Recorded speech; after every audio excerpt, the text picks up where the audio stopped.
अस्सलामुअलैकुम दोस्तों, मेरा नाम हमजा नसीम है और आज हम जानेंगे कि हम अपने कंप्यूटर के अंदर कैलकुलेटर को ओपन कैसे कर सकते हैं। तो दोस्तों आज हमने जानना है कि हम अपने कंप्यूटर के अंदर कैलकुलेटर को ओपन कैसे कर सकते हैं। तो दोस्तों चलिए स्टार्ट करते हैं।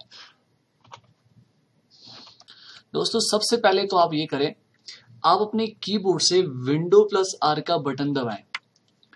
विंडो प्लस आर का बटन दबाने के बाद यहाँ ये सर्च बार बनी हुई आएगी। इसके अंदर आपने लिखना है CALC। जैसे ही आपने CALC लिखा और उसके बाद ओके किया तो आपके सामने कैलकुलेटर ओपन होके आ गया। दोस्तों अगर आप कैलकुलेटर को ओपन करना चाहते हैं तो कैलकुलेटर को ओपन करने का ये बहुत ही आसान तरीका है। आपने जस्ट विंडो प्लस आर का बटन दबाना है। जैसे ही विंडो प्लस आर का बटन दबाएंगे और उसके बाद जो बॉक्स ओपन होगा उसके अंदर CALC लिखना है। जैसे ही आप इसके अंदर CALC लिख के ओके करेंगे तो आपके सामने कैलकुलेटर ओपन होके आ जाएगा। अब इसके अंदर जो जो कैलकुलेशन आप करना चाहते हैं वो आप इसके अंदर इजीली कर सकते हैं। अब दोस्तों कैलकुलेटर के अंदर भी डिफरेंट कैलकुलेटर्स मौजूद हैं।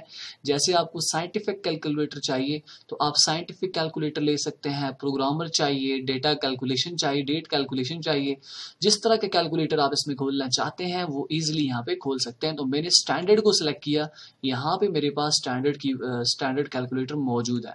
इसी तरह साइंटिफिक कैलकुलेटर ओपन करना चाहते हैं तो साइंटिफिक कैलकुलेटर भी आपके सामने मौजूद है। तो दोस्तों सबसे पहले मैंने आपको बताया कि कैलकुलेटर को ओपन कैसे करते हैं।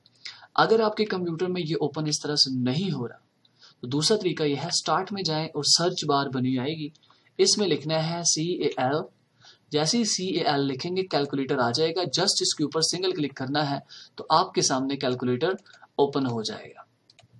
तो दोस्तों उम्मीद है आपको कैलकुलेटर ओपन करने का तरीका आ गया। मिलते हैं अब नेक्स्ट लेक्चर में। चैनल को जरूर सब्सक्राइब कीजिएगा, दुआओं में याद रखिएगा और अपना बहुत सारा ख्याल रखिएगा।